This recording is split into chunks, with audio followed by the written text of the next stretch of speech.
quiero informarte que tenemos muchas más peregrinaciones. Tierra Santa, la ruta de Santiago, no te la puedes perder. También santuarios marianos, la ruta de San Pablo, la ruta de Moisés. ¿No te gustaría conocer la casa de la Virgen María en Éfeso, en Turquía? ¿O qué tal descubrir el Monte Negro, donde Moisés contempla la Tierra Santa y muere sin poder entrar en él? Pero Dios le permite contemplarlo. ¿Y qué tal ir al encuentro de nuestra Madre en Lourdes, en Fátima, y descubrir el acontecimiento donde sucedió el milagro del sol? Comunícate desde cualquier parte del mundo. En nombre del Padre, del Hijo, del Espíritu Santo. Amén. Señor, gracias porque en tu nombre santo nos reúnes para alimentarnos con tu palabra, para renovar nuestra fe, acrecentar nuestra esperanza y vigorizar nuestro amor. Que la fuerza de tu palabra, a través del testimonio de Gedeón, que fue tu instrumento fiel para liberar a tu pueblo de la opresión de sus enemigos, que lo venían esclavizando durante tanto tiempo. Y cuando tu pueblo se arrepintió y clamó a ti, levantaste a Gedeón, liberaste al pueblo del miedo, de la idolatría, y le diste la victoria sobre sus enemigos opresores. Así también a nosotros, Señor, libéranos de todo miedo, de la angustia que se vive hoy en el mundo, de la incertidumbre, de las dudas que carcomen la fe. Libéranos de esta cultura de miedo para vivir en la libertad que tú deseas para cada uno de tus hijos. Y aquí estamos, Señor, invocando tu nombre y la ayuda de tu Santo Espíritu para comprender mejor tu palabra, para contemplarla y vivirla. Y así glorificaremos juntos a nuestro Padre Celestial. Que tu palabra, Señor, nos siga preparando en esta Cuaresma, para que cuando llegue la Semana Santa estemos dispuestos a vivir tu pasión, unirnos a ti paso a paso hasta la cima del Calvario, hasta quedar crucificados contigo, para colaborar así en la salvación de las almas y en el establecimiento del reino de tu voluntad santísima y de tu divino querer. Amén. Amén. En nombre del Padre, del Hijo, del Espíritu Santo. Amén. Escriban. Estamos en Gedeón, cuando destruye el altar de Baal y de la diosa Acera. Y quiero que tomen nota de esto.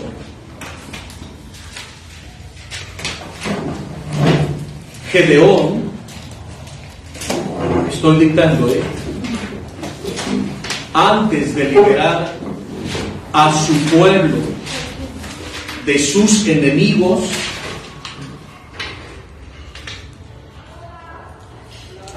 antes de liberar a su pueblo de sus enemigos,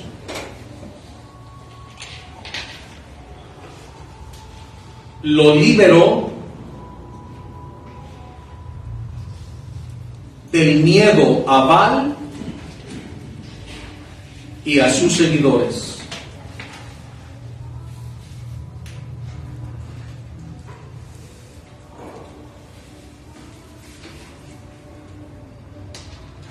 Fíjense qué importante es eso que les estoy diciendo. Gedeón, antes de ir y pelear con los enemigos que los tenían oprimidos, libera al pueblo del miedo al dios Baal y a sus seguidores. Porque el miedo era precisamente lo que impedía que el pueblo abandonara la idolatría del dios Baal. Y así hoy encontramos muchas personas en el mundo que por miedo no son capaces de liberarse de la idolatría de sus ídolos. Y como el Señor, antes de liberarlos del ejército opresor, primero libera a su pueblo del miedo a través de Gedeón.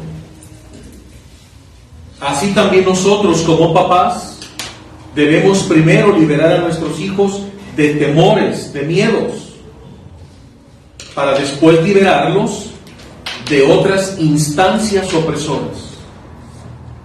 Ese fue el primer paso.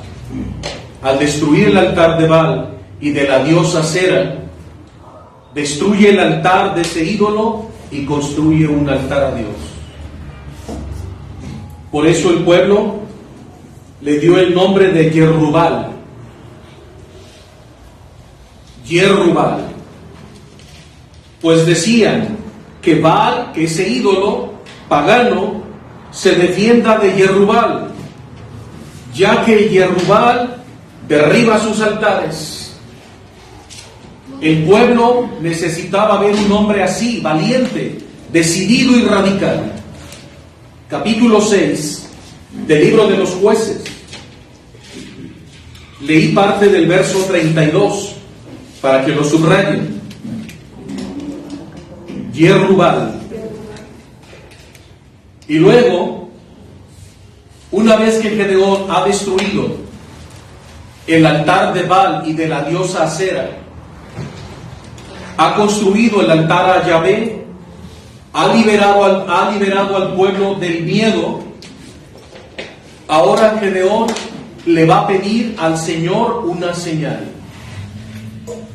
Dice el verso 36 del capítulo 6.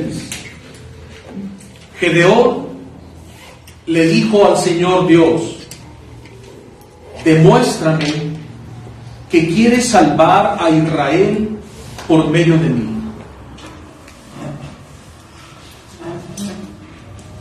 Porque Gedeón es un hombre humilde, sencillo, que no se jacta de tener poderes o grandes virtudes como un gran libertador. No, es un joven común y corriente. Pero él quiere una señal que Dios le dé para confirmar el llamado que Dios le hace a liberar a su pueblo. Demuéstrame que quieres salvar a Israel por medio de mí, como has dicho. Mira, Señor, voy a poner un vellón. Vellón es una tela, un vellón de lana al sereno. Si el rocío cae sobre el vellón, quedando seco todo el suelo, sabré que librarás a Israel por medio de mí, como has dicho. ¿Qué prueba? La prueba del vellón. Tomó esa tela de lana de su mamá y la pone allá afuera en el patio, extiende el vellón como una sábana blanca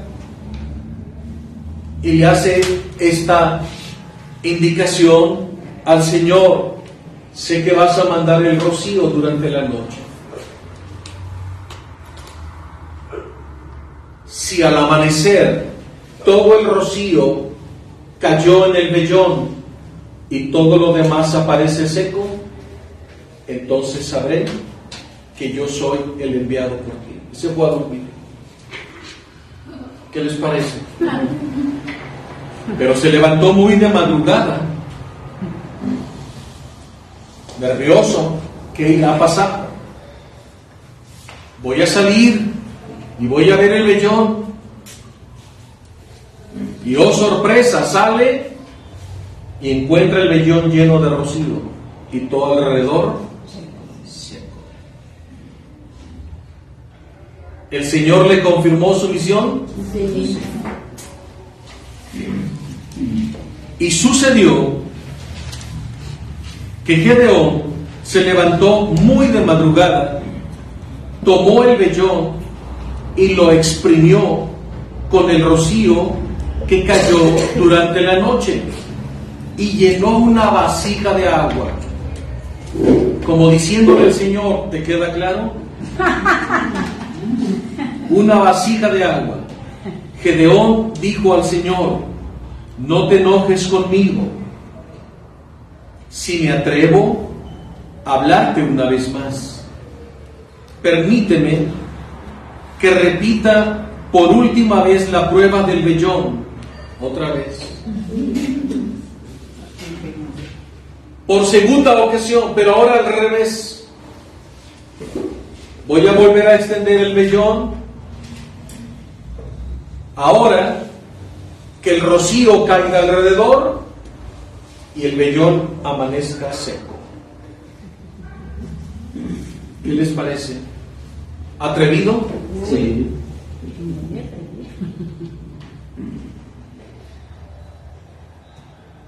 A veces así somos.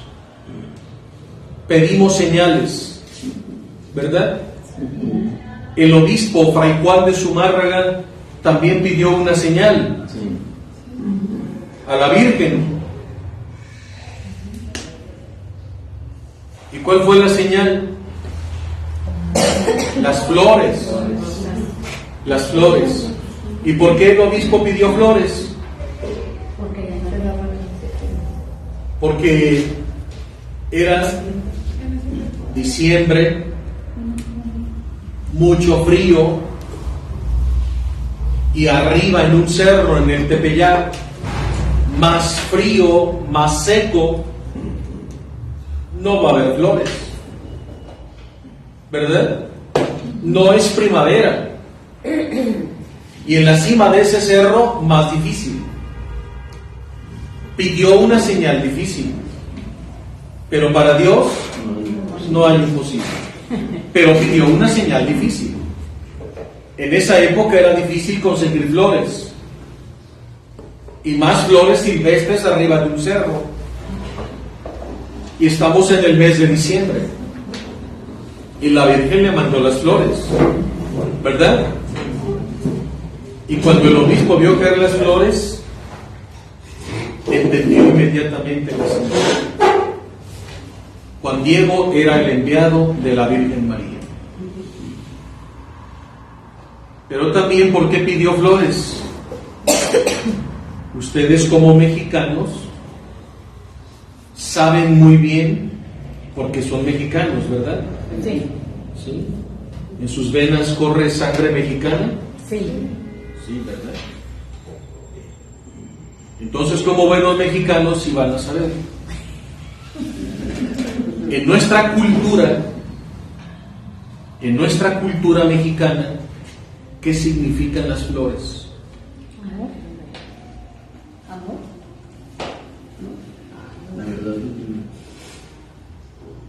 Usted está leyendo el Nicán Popó.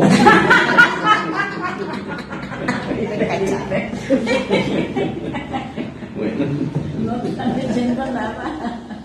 Ayer traía su Nicán Popó, el lunes que lo vi traía su Nicán Popó. El Nicán Popó de Antonio Valeriano. Las flores en nuestra cultura mexicana son signo de la verdad. Representan la verdad. En la antigüedad, un líder de una tribu que hacían un tratado de paz con otro líder de otra tribu, se intercambiaban flores, un ramo de flores. Entonces, al intercambiarse las flores, era un signo de que ese tratado de paz era verdadero.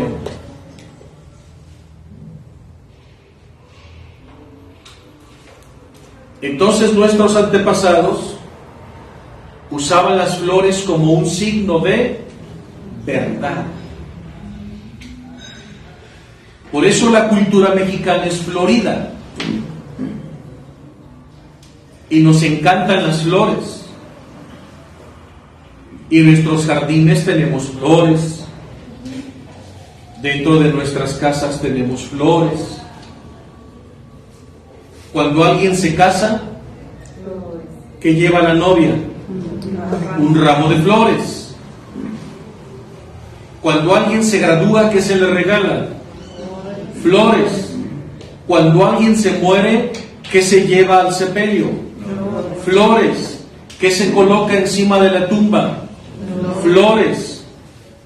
En el amor, ¿qué se regalan los novios? Flores. En los aniversarios, flores. El 10 de mayo, flores. ¿Se fijan? Muchas flores. En los cumpleaños, flores. A los artistas se le avientan flores. Somos una cultura florida. Nuestra cultura mexicana se caracteriza por las flores.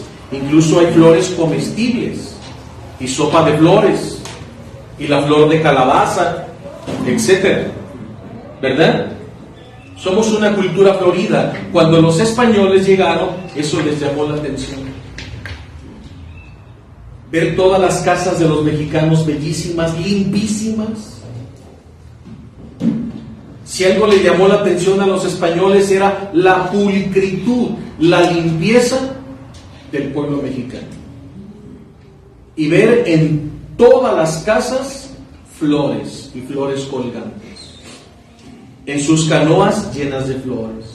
Las mujeres con flores. Los hombres con guirnaldas de flores. En todo había flores. En la comida había flores. En las mesas había flores. Todo estaba adornado de flores. Dicen los españoles y dice Fray Antonio de Sagún, dice, era como entrar en un paraíso.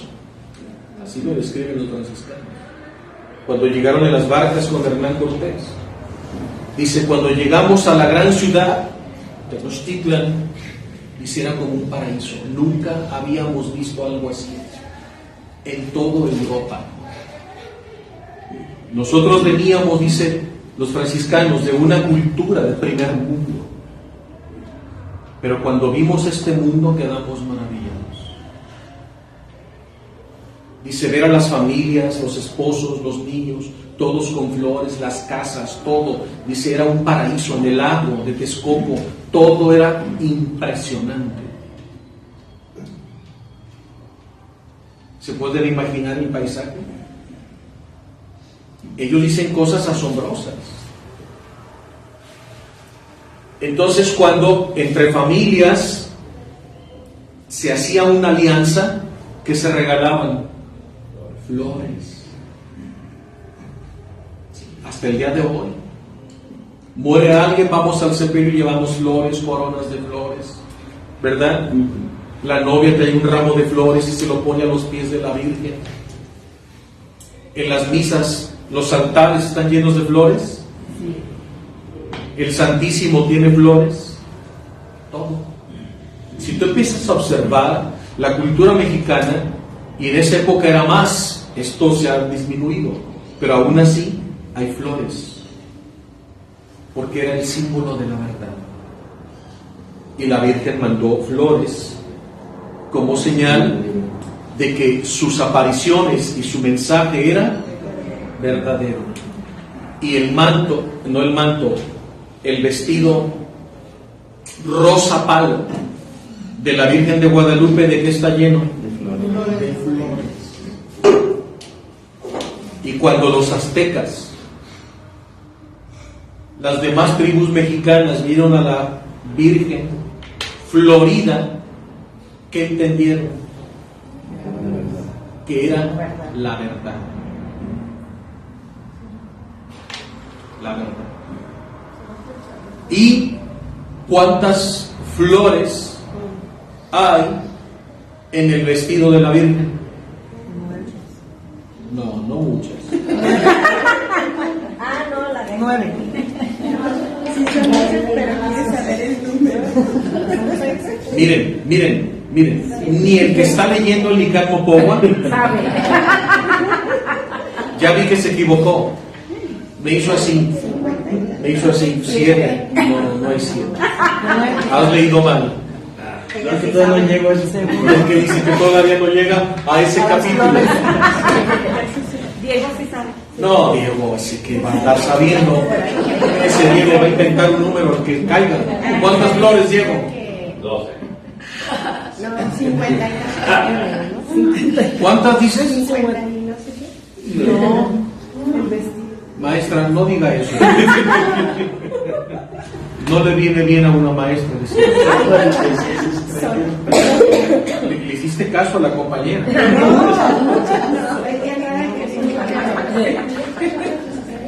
¿De veras no saben cuántas flores tiene la Virgen de Guadalupe? No, tú ya perdiste. Tienes, no estés inventando. Ya perdiste. Ni modo, Felipe. Yo me saco las 9. Ya se metieron allá, ya está, ahí está. Ya vi ahí a los compañeros están en el celular. Yo no dije 9. 9 flores. 9. Tiene 9.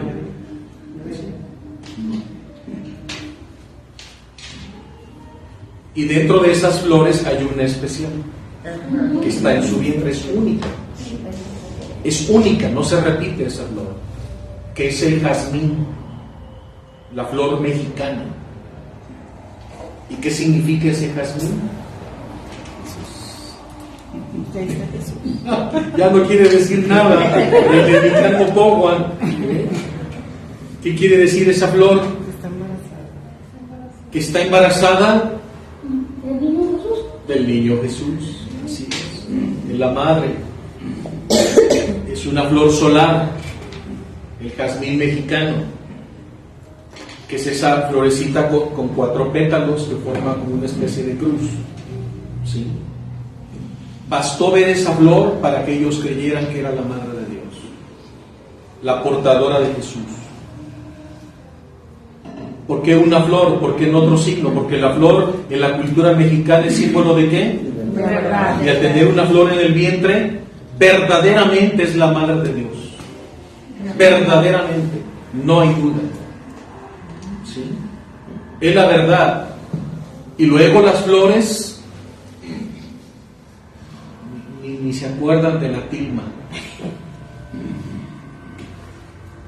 ¿Han visto que las flores que tiene la Virgen tienen un tallo?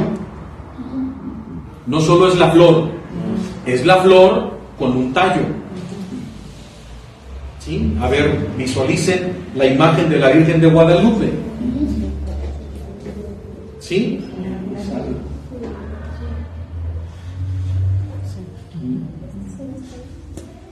Y esas flores, el tallo, ¿dónde se hunde? ¿O de dónde surge el tallo? Del manto. Del manto estrellado de la Virgen de Guadalupe. O sea, las flores salen del manto azul y se forma una flor. Sale otro tallo y se forma otra flor. Del otro lado igual, sale el tallo y se forma la flor. Sale el tallo y se forma la flor. Salen así, da una curva. El tallo se hunde en el manto azul verde de la Virgen, o brotan del manto azul verde de la Virgen. ¿Qué es el manto? El cielo. ¿Por qué las flores nacen del manto? porque la verdad que viene a anunciarnos, el mensaje verdadero que nos anuncia la Virgen de Guadalupe, viene del cielo, no de los hombres, viene de Dios. Todos esos códices, con solo mirar la imagen, los aztecas sabían leer esos signos. Es como si yo voy a Egipto y entro a un templo de un dios egipcio, Anubis, y de pronto veo muros con jeroglíficos. ¿Qué entiendo? Nada. Ocuparía ser un arqueólogo experto en la lectura de los jeroglíficos.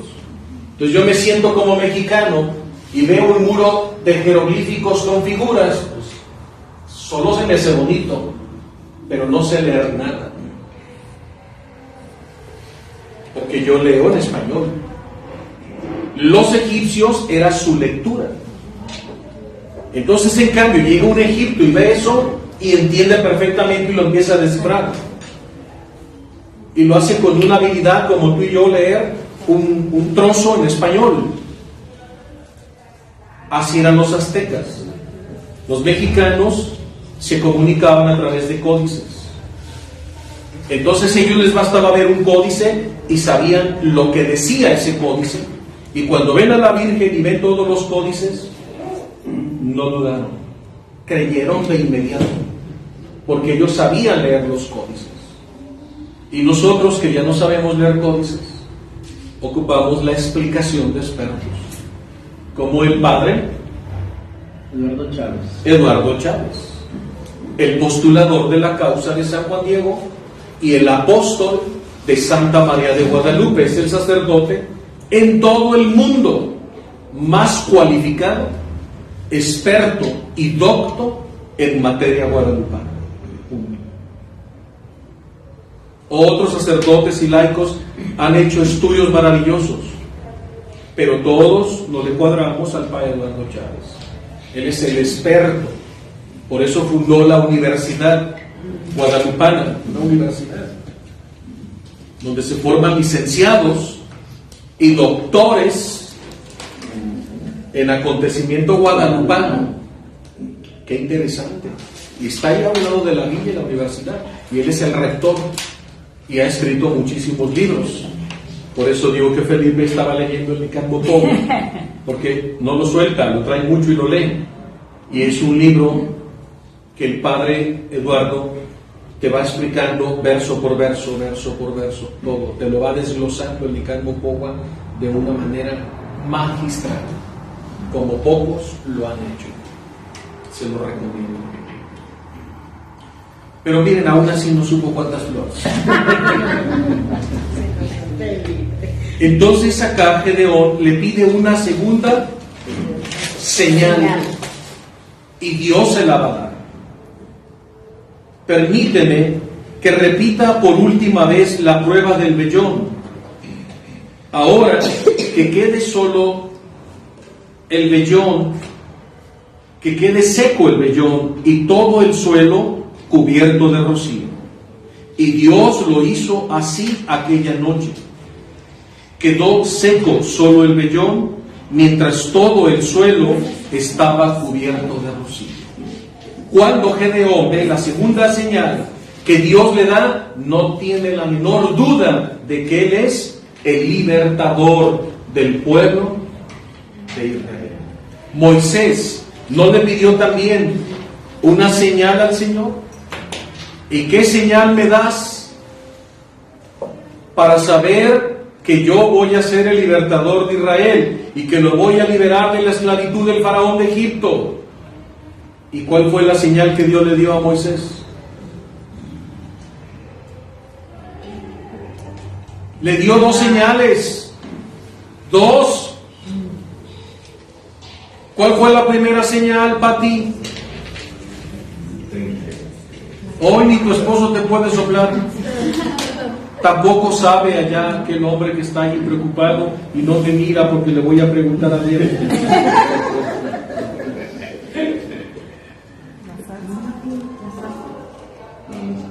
que estaba... No, no es la zarza. Connie, tú que eres experta en Éxodo. Hoy no es buen día. Hoy no es buen día. La matriarca, ¿usted sabe las dos señales, matriarca? No, yo menos. No, de verdad no. Maestra, tú sí sabes. No me acuerdo. Dios le dijo a Moisés, cuando Moisés le pide la señal, arroja tu báculo. ¿Y en qué se convirtió? En una cobra. No me esté mirando así. Lea el Éxodo 3, ahí está. Se convierte en una cobra y hasta Moisés se asusta y se retira. Y el Señor le dice, no tengas miedo. Agarra la serpiente por la parte de la cola. Moisés se acerca, la toma y se vuelve a convertir en su báculo. Primera señal. Pero como Moisés sigue titubeando, acá necesita una segunda señal. ¿Y cuál fue la segunda señal? El Señor le dice, tu mano, métela en tu pecho, debajo de tu túnica. Ahora sácala. Y Moisés la saca y está llena de lepra, podrida la mano. Y Moisés se queda así, Señor, ¿qué es esto? Tranquilo, vuélvela a meter. Ahora sácala. Y su mano ya está bien. Ahí está la segunda señal. Parecen nuevos ustedes. Parece que lo acaban de escuchar por primera vez en su vida. ¿Verdad, Norma? Y eso que vienen a clases de Biblia con el maestro Pepe González.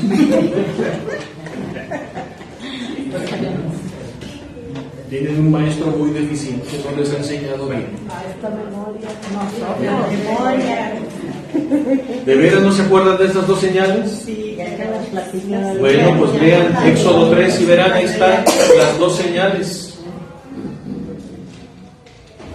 Interesante, ¿no? Sí.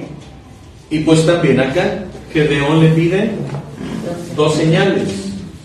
Y lo mismo le pasó a un joven.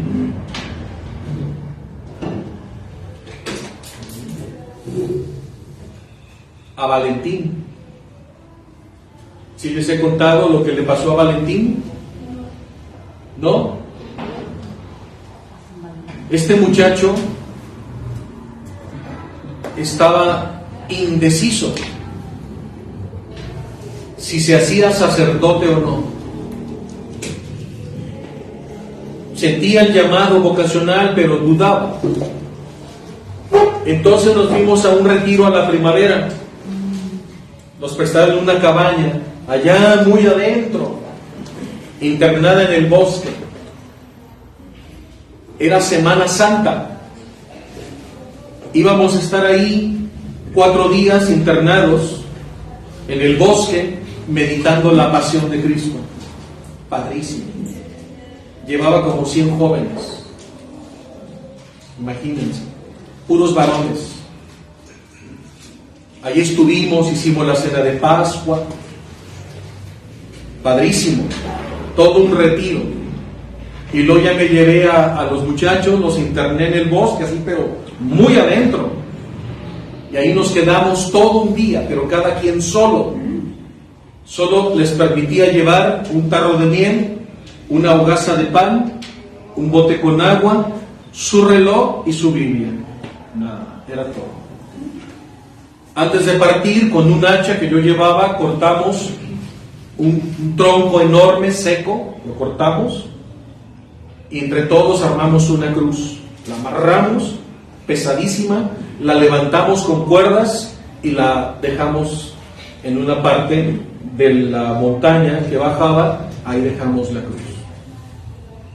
Ahí oramos, cantamos y luego ya cada quien se disipó en el bosque, pero tratábamos de estar más o menos 100 metros distantes unos de otros. Entonces, donde estaba la cruz, enfrente de un árbol, y les dije, yo voy a estar ahí. Cualquier necesidad que tengan, ahí me van a encontrar. Yo de ahí no me voy a mover. Ellos sabían dónde iba a estar yo, por cualquier cosa. Y ya, se fueron. Y tenía que llevar reloj, porque había que contabilizar el tiempo. Eran como las 7 de la mañana, y ya salieron todos los muchachos y volverían a la caída del sol. Qué experiencias, ¿eh? Estar tú solo y Dios en la montaña. Y ya, yo me quedé ahí, estaba yo haciendo la pasión, y de pronto escuché las hojarascas, pisos, y volteo y era Valentín que venía. ¿Qué pasó, Valentín? ¿Qué tienes? No, todo bien. Es que sigo sintiendo si debo ser o no sacerdote. Ven, siéntate. Le digo, ¿vas a irte de nuevo a tu árbol? Y le vas a pedir al Señor una señal. Le vas a hacer la prueba del vellón. ¿Qué es eso?, me dijo. Y ya le leí este trozo de la Biblia del vellón. Y me dice, ¿eso se vale? Dije, no traemos aquí un vellón. El vellón es lo de menos, el vellón es el pretexto. Le vas a pedir al Señor una señal. Piensa una señal.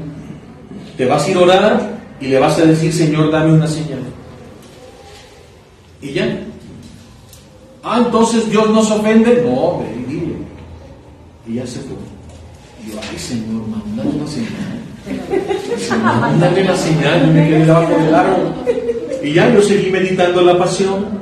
Y como a la hora, escucho que viene corriendo Valentín. ¿Qué pasó? Y llega llorando y me dice, ya le pedí la señal. ¿Qué te dijo? ¿Cuál fue la señal? Pues yo estaba orando ahí, debajo de mi árbol, y le dije, Señor, si de verdad quieres que sea sacerdote, haz que llegue aquí un pájaro carpintero. Dice, llegó a mis pies un pájaro carpintero. ¿Es válido?, me dijo. Le dije, sí. Entonces, ¿sí debo ser sacerdote? Le dije, regrésate. Y como Gedeón, pídele que se repita la escena. Dice, no, Valentín. No, pues yo me quedé bien nervioso. Ay, Señor, mándale el pájaro carpintero, por favor. Y como a la hora, vino otra vez corriendo y dije, ya. No, se me abraza, llora y yo, dice, llegó nuevamente el pájaro carpintero. Y es sacerdote franciscano, aquí en Guadalajara. Inmediatamente del retiro, ya fue con los franciscanos. Él tiene una enfermedad que se llama Guillain-Barré. Es una enfermedad que todas las articulaciones se le van calcificando. Entonces cada vez tiene menos movilidad. Un dolor, se le inflama, rodillas, articulaciones, todo donde hay uniones de huesos, en la columna, todo se le va petrificando. Entonces los franciscanos no lo querían recibir por su enfermedad, pero lo recibieron. Yo le dije, confía, porque el Señor te dio doble señal, y lo admitieron. Y los franciscanos están realmente felices porque él es un excelente cocinero, es un chef nato.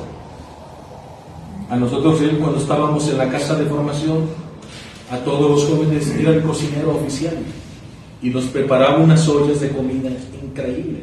Tiene un sazón Valentín. No, por los padres franciscanos rápido lo mandaron a la cocina.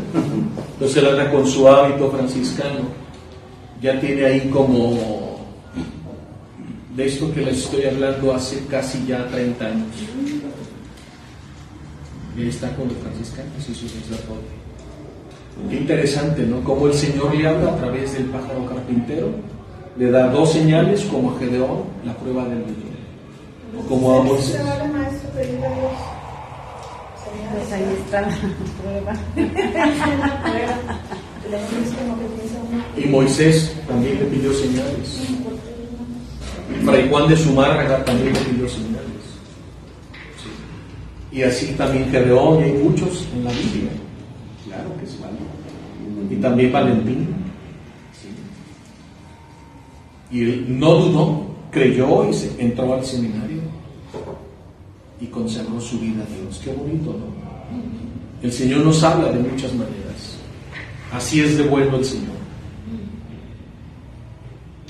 Bueno, les iba a contar de otro sacerdote de aquí de Guadalajara que también le pidió señal. El Señor se lo concedió y entró al seminario y dejó a su novia, porque él tenía novia. Y estaba bien enamorado de la novia, Cuéntenos. Yo conocía a los novios, estaban bien enamorados, todos jurábamos que se iban a casar. Y como el Señor le cambia la vida. Aquí está, es un sacerdote diocesano y es aquí de Editorial Ser, ya les dije mucho. Sí, es de Editorial ¿Qué Ser. señales pidió? ¿Qué libro escribió? Jerubal, o sea Gedeón, se levantó de madrugada con toda su gente, firme, listo, porque el Señor lo ha confirmado en la fe, y acampó junto a la fuente de Jaró, el campamento de Madián, donde estaban los enemigos, los madianitas, estaba más al norte, en el valle, al pie de la colina de Moré. Ahí los estaban esperando para la batalla. Gedeón iba feliz porque había lanzado un pregón, convocando a todos los jóvenes israelitas de la tribu de Zabulón y Neftalí que se le unieran a la batalla.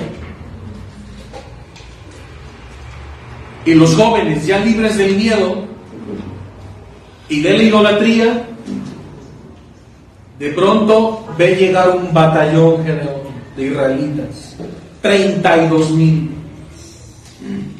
Cuando vio 32,000 jóvenes listos para entrar en batalla, ¿cómo se sintió Gedeón? Confiado. Con este ejército venceremos. Él dijo, pues a lo mejor con 5,000 que se reúnan, 10,000, pero llegaron 32,000 israelitas. Entonces Gedeón cobró mucho ánimo al ver la respuesta de los jóvenes guerreros. Pero entonces el Señor le dijo a Gedeón: es demasiado numeroso el grupo de guerreros que llevas. ¿Cómo, Señor? Nada más son 32,000. Mira el ejército de Madián. Sus soldados son innumerables como las arenas del mar. ¿Cómo dices tú que son muchos, 32,000? Gedeón, llevas mucha gente. Israel puede vanagloriarse, creyendo que la victoria es de ellos por el número de sus soldados. Súbete a la peña y grita con todas tus fuerzas. El que tenga miedo y tiemble, que se retire. Señor, ¿quieres que les diga eso? Pues si vinieron porque son valientes, ninguno se va a ir. Entonces Gedeón se sube a la roca y grita: esto dice el Señor, a su casa los cobardes. Y que se van 22,000. 22,000. De 32,000 se fueron 22,000.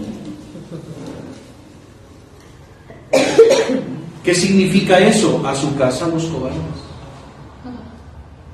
El Señor no construye su reino con cobardes, porque los cobardes a la hora de la verdad te van a traicionar. Los cobardes a la hora de la verdad te van a abandonar. Los cobardes a la hora de que se ponga dura la cosa te dan la espalda. Porque los cobardes contagian de cobardía a otros. Por eso encontramos estas palabras textuales de Jesús en el Evangelio de Mateo: mi reino sufre violencia y solo los valientes lo conquistan. Son palabras textuales de Jesús. Mi reino sufre violencia. O sea, el servicio del reino de Dios en la iglesia es de radicales, es de gente brava, firme, valientes, decididos, mártires, los que no le tienen miedo a la cruz, los que incluso están dispuestos a derramar su sangre por Cristo, como los mártires. Por eso dice el Señor, mi reino sufre violencia, y solo los valientes lo conquistan. Eso se da también en los pastorales. En los grupos Muy numerosos, 4 o 5 son los que realmente trabajan. al final los que perseveran son los valientes, los bravos. Los cobardes vuelven al mundo y a sus casas. Así es el reino de Dios. Por eso dice el Señor, muchos son los llamados y pocos los que perseveran. Los que responden al llamado de verdad, con radicalidad, decididos. El Señor dice, llevas 32,000, pero llevas 22,000 cobardes. Y si con estos 22,000, cuando vean al ejército de Madián que los espera, y vean el tremendo ejército que van a abandonar, cuando des la orden, estos en vez de ir a enfrentar al enemigo, van a correr y van a desanimarte a los valientes. Por eso a esos no los lleves, con esos no puedes contar. Lo mismo pasa en el deporte, y lo hemos visto. Cuando un equipo es cobarde, ¿puede ser un fiel oponente para el otro equipo? No. Y cuando tú estás en la cancha y ves que los otros jugadores tienen miedo, dices, estos son pan conmigo, y les metes una goliza. Y ves cómo tiemblan y se les acercan, no pueden dar ni el pase, están nerviosos, y el otro equipo firme avanza y gol, vuelve a hacer y gol, y esos nerviosos hasta quieren que se acabe el tiempo del fútbol, hasta ya se les hace eterno los últimos 45 minutos. ¿No lo vemos en el deporte? Como el miedo te neutraliza, te paraliza. Y el Señor no quiere miedosos en su iglesia, no quiere cobardes. Eso es muy importante. El miedo es antife. El miedo carcome la fe. Por eso diles así: el que tenga miedo y tiemble, que se retire. Gedeón los puso a prueba. Se retiraron 22,000, quedando solo 10,000. Imagínate cómo se vio esa desbandada. Ay, Señor, ¿qué me hiciste? Me diezmaste mi ejército. Bueno, con estos 10,000 venceremos. Y Gedeón va avanzando, y el Señor lo vuelve a frenar. No, Señor, no me digas que son muchos. Todavía llevas muchos. Señor, ya me quitaste 22,000. Gedeón, todavía son muchos. Ahora, ¿qué quieres que haga? Llévalos al torrente, porque todavía son demasiados. Llévalos a la fuente y allí los seleccionaré. El que yo te diga que vaya contigo irá, y el que te diga que no vaya contigo no irá. Ahora Dios los va a seleccionar. Gedeón llevó a su tropa a la fuente, y el Señor le dijo, vean la señal: los que beban el agua, lamiéndola como los perros, ponlos a un lado, y los que se arrodillen para beber el agua, ponlos al otro. Vean las estrategias del Señor.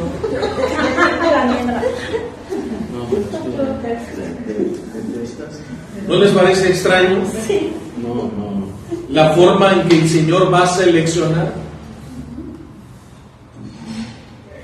Entonces ahí está Gedeón. A ver, fórmense, empiecen.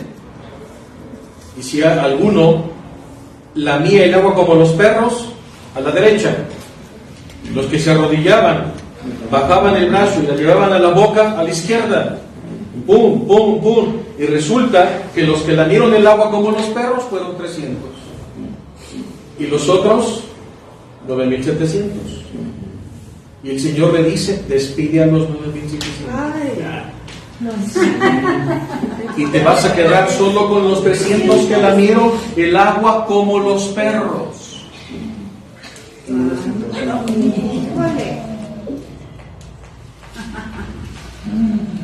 Traía 32,000, Señor. Me quitaste de golpe 22,000 cobardes. Y ahora me quitas 9.700 y me dejas con 300. ¿Qué significa eso? ¿Por qué fueron seleccionados los que lamieron el agua como los perros? Una vez se los expliqué. ¿Ya no se acuerdan? ¿Cuál es la interpretación de esto? Lo que yo es que los que lamen como perros no les importa la comodidad y no tienen problemática en cuanto a esos momentos difíciles. No, señor. Siga leyendo el encargo. No, No, Felipe, ya. Felipe, hoy no estudias. son muy cómodos. No estudias.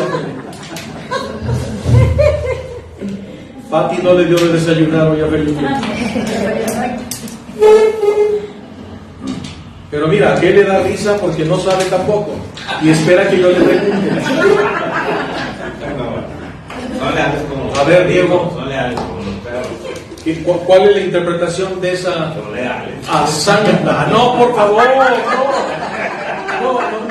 no hables, Diego. No, por favor. Betty, amonéstalo, por favor. Ponle una multa. Y se merece una multa. Y acá los demás, Norma. ¿Qué dice la mamá de Timoteo? Nunca había escuchado esta parte. No, pues ni la de Moisés, ni las otras. Están todos igual. Porque los que se agachaban eran los que eran Más nada, no estés vulnerables. No. Rosalía, no estés vulnerable, no estés inventando. más. Pero dijo algo muy cierto. Rosalía mencionó una palabra clave, vulnerable. A ver, voy a explicar y es muy sencillo. Un soldado de verdad que está instruido para la milicia, para la guerra, nunca suelta sus armas. Jamás. Alguien que no es soldado abandona las armas. Un soldado instruido jamás.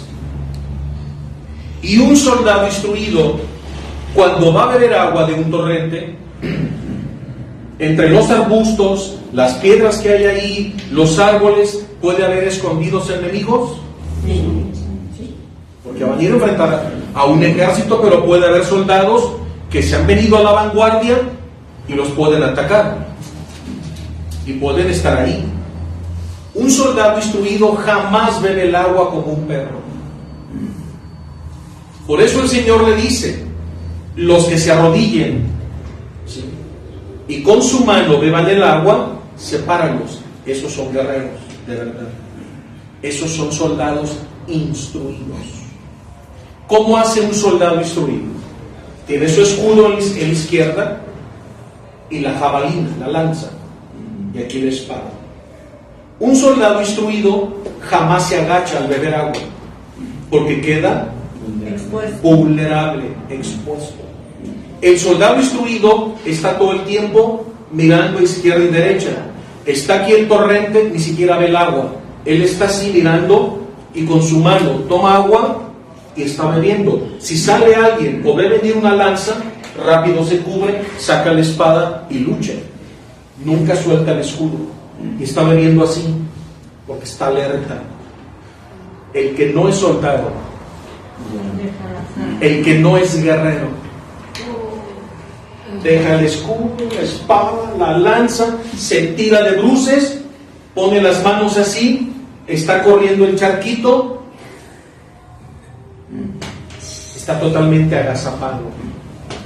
Si sale un enemigo, pues ya está muerto. En lo que se levanta y quiere agarrar el escudo, ya le cortaron la cabeza. Entonces el Señor le dice, observa, ¿quiénes beben del agua como los perros? Sepáralos. Esos no son soldados. No tienen instrucción. Los 300 no son soldados. No tienen instrucción. Estos 9,700 sí son guerreros con instrucción. Mándalos a su casa. Te vas a llevar a los que no son soldados. Para que se manifieste el poder de Dios. Te vas a llevar a los que no son guerreros. Te vas a llevar a los que no saben nada de la milicia. Te vas a llevar a los que no saben usar la espada, ni el escudo, ni la lanza. Te vas a llevar los hombres más ignorantes para la milicia, los que no saben nada de guerra. Esos quiero que te lleves. ¿Por qué despidió a los guerreros armados, instruidos, que sabían de milicia? Porque esos confían en sus tácticas. Porque esos confían en el poder de sus armas. Porque esos confían en su experiencia, pero no en Dios. En el versículo 2, los primeros son cobardes, ¡vámonos! Los segundos confían en sí mismos, ¡vámonos! Estos que no saben nada de nada, confían en mí. Esos quiero. Con estos construyo mi reino. Con 300. Estos son dóciles en mi mano. Estos no ponen condiciones. Estos no pueden confiar en un escudo ni en una espada, ni la saben usar. Es más, les estorba.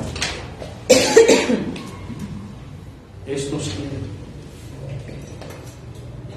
De 32,000 se quedó con 300. Los 300 de Gedeón. En el versículo 2 lo dice. Ahí mismo lo explica.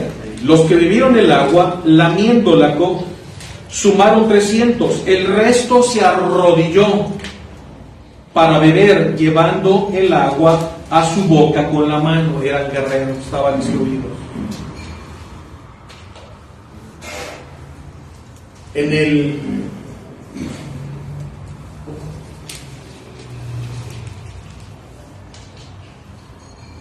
Antes del año 2000, llevé 100 jóvenes a Tierra Santa, 100, otra vez 100. Era un grupazo, éramos 3 autobuses. También iba Paco, mi hermano, y llevábamos 4 sacerdotes. Era un viaje a nivel nacional. Entonces le dije al guía, llévanos al torrente de Gedeón, donde ocurrió esto, el lugar histórico, donde bebieron, donde Dios seleccionó a los 300. Entonces el guía se emocionó, dice, Pepe, nadie pide ir ahí. Pues yo sí, porque estos jóvenes eran puros líderes a nivel nacional.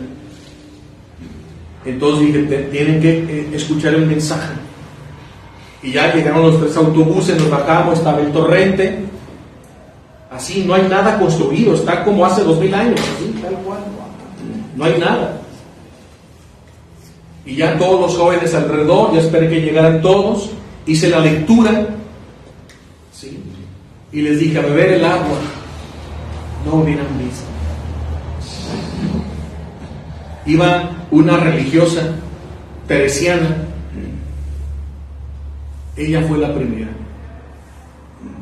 Esa religiosa con su hábito, con su hábito. Pero de esas religiosas alegres, joviales, y cuando escuchó y le dije a beber el agua, captando de inmediato, ella fue la primera en tirarse así como los perros y mete, y no, una risa todos los muchachos, ver allá a la madre, y como la madre estaba muy gordita, ya no pudo levantarse. No, pues más risa porque ya fueron a ayudar a los muchachos, toda así, toda encarregada, y le dije, ven, así nos quiere el Señor. Entonces todos empezaron a beber el agua como los perros. Entonces ya el guía explicó muy bien, un amigo mío, y ya dice, yo lo voy a hacer como un guerrero instruido, y ella lo hizo así, y simulaba tener las armas, y todos los chavos captaron. Fue un momento muy padre, ahí oramos, cantamos, le pedimos al Señor que nos ayudara a confiar más en Él que ni siquiera en nosotros mismos, ni en nuestras cualidades, ni en nuestras virtudes, ni en nuestras experiencias, sino en Dios. Que fuéramos hombres de fe. Fue una experiencia que nunca olvidaré. Es la única vez que he estado en el torrente con ese grupo, en el torrente de Gedeón, y se llama así el manantial de Gedeón. Y me dice, ves, aquí no llega nadie, éramos el único grupo. Dice, casi nadie pide venir aquí, y bíblicamente es un pasaje que casi nadie lee y conoce, totalmente desconocido, y el lugar santo ahí está. Entonces, ¿ya entendieron por qué el Señor seleccionó 300? Y luego siguen avanzando y el Señor les dice, dile a los 300 que dejen las armas. O sea, se la ponía difícil. ¿Cómo? ¿Vamos a guerrear sin armas? Sí. Porque la victoria no es suya, sino mía. Yo soy el Señor, su Dios, el que los va a liberar. Ni el número de tus guerreros, ni el poder de tus armas, sino yo, tu Dios. Soy el que libera. Solo les vas a permitir que lleven un cántaro vacío, una antorcha y una trompetita. Eso es todo. ¿Esas son armas? No. ¿Qué puedes hacer, Diego, para enfrentar a soldados bien armados y tú llevas un cántaro, agarrarlos a cantarazos? ¿O con la trompeta? ¿Asustarlos? ¿O agarrar la antorcha y hacerles así? ¿Qué puedes hacer con eso? Seguir confiando en Dios. Nada, eso no te protege. Y no son armas. Y el Señor le dice, Gedeón, divide tus 300 hombres, haz 3 grupos, 100, 100 y 100. Haz 3 grupos de 100. Estoy en el verso 16. Gedeón dividió sus 300 hombres en 3 cuerpos. Les entregó a cada uno una trompeta, un cántaro vacío y una antorcha dentro del cántaro. ¿Escucharon? Amén. La antorcha dentro del cántaro, encendida, pero dentro del cántaro. Qué estrategia, ¿no? Dice, Señor, ¿qué vas a hacer con esto? Y el ejército es imponente, es un monstruo. ¿Y qué van a hacer estos 300 que no son soldados? Y además llevan una trompetita, un cántaro y una antorcha. Metida en el cántaro. Y metida en el cántaro. ¿Saben qué es lo sorprendente? Que todos obedecían.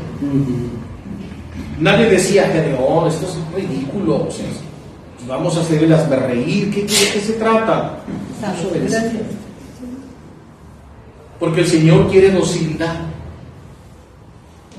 Porque es en tu obediencia, en tu docilidad, donde Él va a obrar con todo su poder. Porque ahí no hay obstáculo, no hay quien cuestione. Todos obedecían las indicaciones del Señor, tal como las iban recibiendo a través de Gedeón. Sorprendente, ¿no?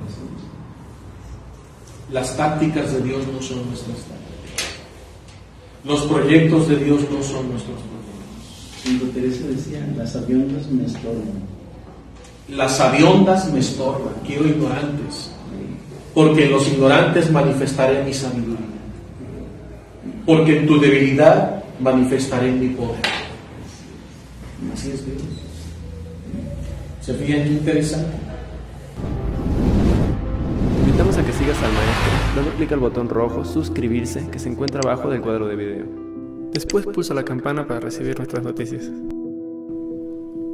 Conoce más nuestra misión en nuestras redes sociales FIA TV. Acércate a la palabra de Dios. Soy el maestro Pepe González.